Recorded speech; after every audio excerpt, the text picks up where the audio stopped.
What's up, everybody? Doug, Big Kid Powersports, and today we're going to drop 5 tips on negotiating as a buyer.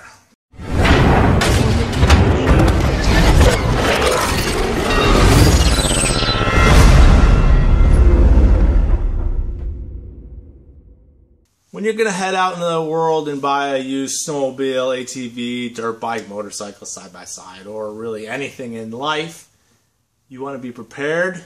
And here are the tips to get you there. Number 1, when you show up, you want to get the seller talking. You want to know some history of the machine. You want to know how long he's owned it, what he's done to it, what he hasn't done to it. You know, just as much info as you can get about the machine that you're about to buy or looking at buying. And the best way to do that is just to get the seller talking. So ask questions, try and pull some information out of there. The second tip is a great way to break the ice. You're going to want to drop some compliments about the machine. It's a really nice machine for its age, whatever. It's super clean, whatever the case may be. Compliment the guy, compliment his machine. The guy still owns this machine, okay? So he's got some kind of relationship with it. He loves it a little bit, at least, I think, maybe. But, you know, once you start giving them some compliments, he might open up a little bit. It'll break the ice. Things will go along very smooth at that point. Number 3 is just give the thing a subtle inspection. You don't have to be all like, oh my God, this thing's cracked here. That's broke. Ooh. You know what you do? Just touch the little imperfections as you walk around. Just 2 things are happening at this point. He's watching you notice the imperfections of this machine. So he's going to start, you touch here. Oh yeah, that's when my kid ran it off the trail and rolled it. That's some good information to know. Or as you touch these little imperfections on this thing, he's got a tally in his mind. He's got his price in his mind. He's going to start knocking prices. He's going to prepare himself for what you are going to unleash on him at the end. So don't go around his machine and tear it a new one.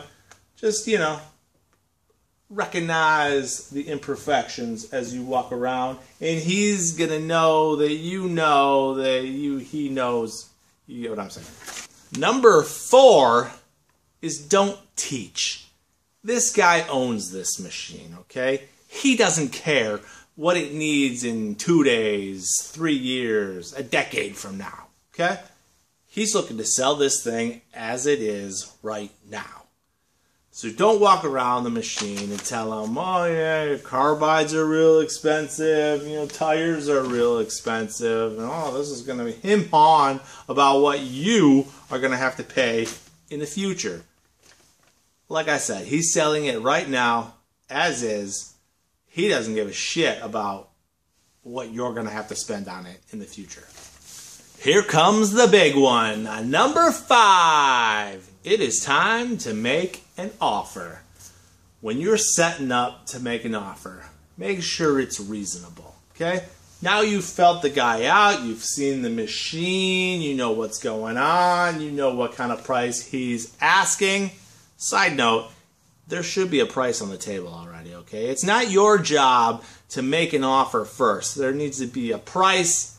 That's when the buyer comes in and makes an offer off the seller's price, okay? You can't buy it and sell it. So the seller's got to have the price. That is not your job. Make him put a price on this machine. And you could come in pretty swiftly right after that and make an offer. And now we're negotiating. Now we're figuring it out. So your offer. If you want to go lowball, you know, hats off to you. Go lowball. Go for the grand slam. It's a rare deal. It's a rare thing to happen. But your lowball might stick. Man, what do you got to lose? But keep in mind, you've built up this rapport. You've done all the right steps. You don't want to just waste it all with some crazy lowball offer and just wipe the slate clean. And, you know, you've spent a half hour in this guy's driveway. You guys are friends at this point, right? You got a little relationship here. If you come out of the gate with some lowball offer, kiss all of that hard work goodbye.